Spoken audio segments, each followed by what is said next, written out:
Step back in time to the Roaring '20s.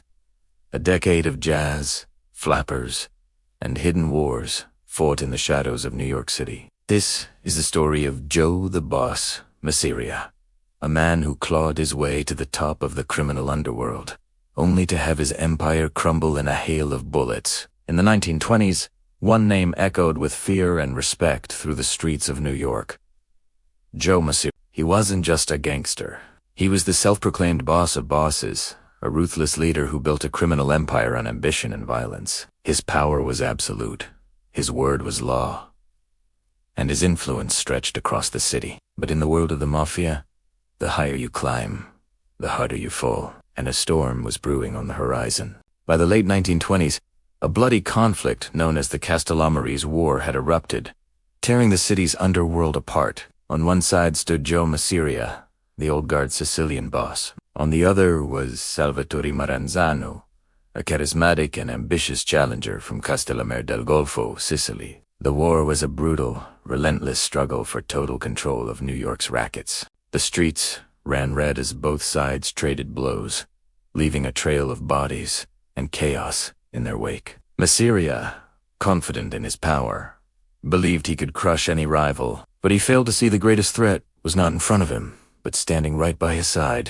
Enter Charles Lucky Luciano. He was Masseria's top lieutenant, a brilliant and forward-thinking gangster who saw the endless war as bad for business. While Masseria was focused on old-world traditions and feuds, Luciano envisioned a new, more organized future for crime in America. He grew tired of the constant bloodshed and saw Masseria's stubbornness as a liability. So, in secret, Luciano made a choice that would change history. He reached out to his enemy, Salvatore Maranzano, and struck a devastating deal. The terms were simple. Peace would be restored, but it had a price.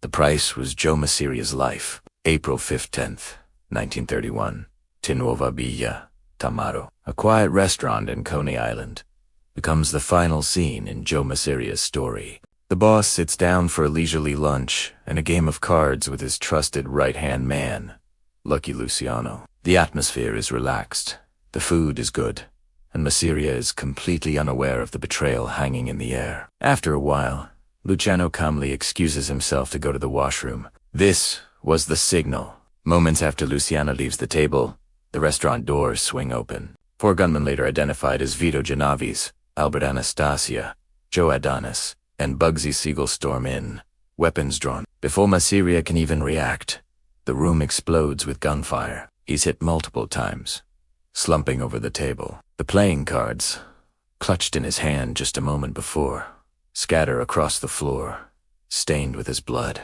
The reign of the boss of bosses was over. Famously, he was found holding the ace of spades, the death card.